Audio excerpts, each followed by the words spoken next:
The Hunters Point Naval Shipyards, located in San Francisco, was originally built in 1870, located on 638 acres of waterfront. In the mid-1950s, the Hunters Point Naval Shipyards employed over 8,500 civilians. Racism was a big problem that sparked Hunters Point as well as the South.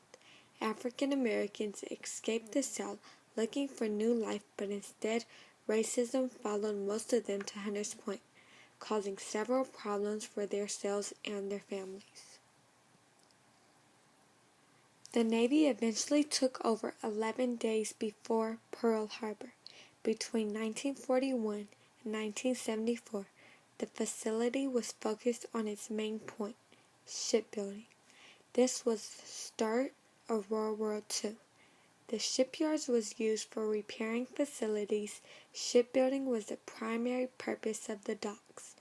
The abandoned buildings on the base were turned into studios, workshops, and small businesses from the barracks in 1974. Hunters Point was a useful place during the war, for it was there when things needed repairing and protected us against enemies trying to attack. After the attack on Pearl Harbor in 1941, the Navy took the entire shipyard. In 1945, over 18,000 workers were working at the base.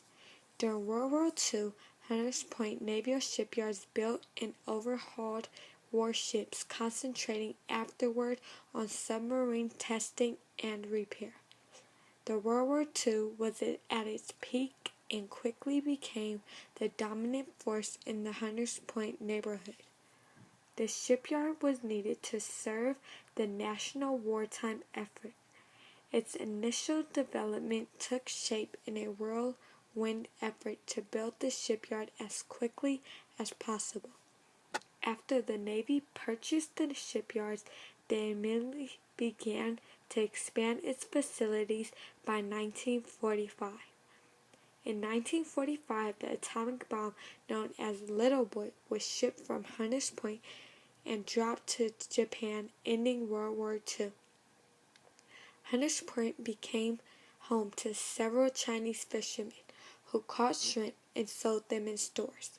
In 1930, a dozen of shrimp camps speckled the Hunters Point shoreline by the clusters of offices, homes, and warehouses. Many of the residents in Hunters Point that weren't a part of working in the maritime used the abandoned land to grow vegetables to sell in San Francisco inner city. Recruiting to the shipyards was the primary focus. The Navy needed men to work and men needed money to provide for their families. The end of 1944, the Navy brought 1,000 new workers to Hunters Point every month. The recruiters mainly targeted African American men and their families. They migrated from the South to San Francisco. They recruited men by driving wagons through southern neighborhoods and offered free transportation to the South. Men and women in the Southern were getting away from the overt racism and racial violence that plagued the South. Many moved to San Francisco hoping to find more work opportunities and finding racial equality. By 3 years after initial recruiting, the number of African American families in Hunters Point grew tremendously, increasing from 2,000 to 12,000. By 1950, the total population then reached up to 51,406. Out of these people, the shipyards employed 17,714 civilians. Life on the shipyard during World War II. The shipyards created plentiful work opportunities and lively living environment. Along the edges of the shipyard, the Navy built several housing for the workers and their families. The Navy provided medical services, extensive social and domestic facilities. Workers had access to the cafeteria, personal training school, commissionary store, recreational facilities, and bus terminal. The Navy enlisted almost a third of its residents' population. The shipyard had a friendly and lively neighborhood. Between bowling leagues, Shipyard Girl of the Month, and safety work challenges, the base had everything you would never have to leave the yard for anything.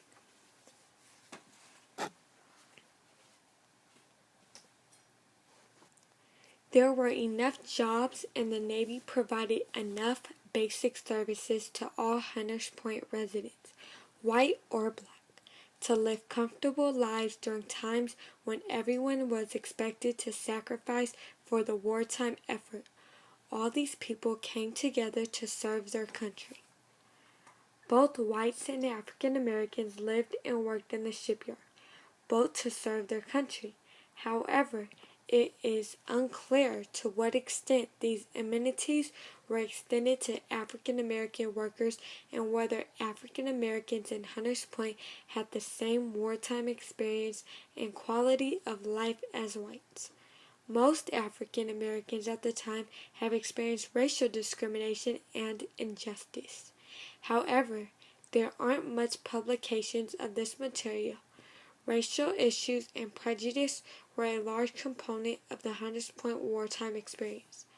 At the Hunters Point Naval Shipyards, black and whites did live in separate barracks until housing segregation became illegal in 1954.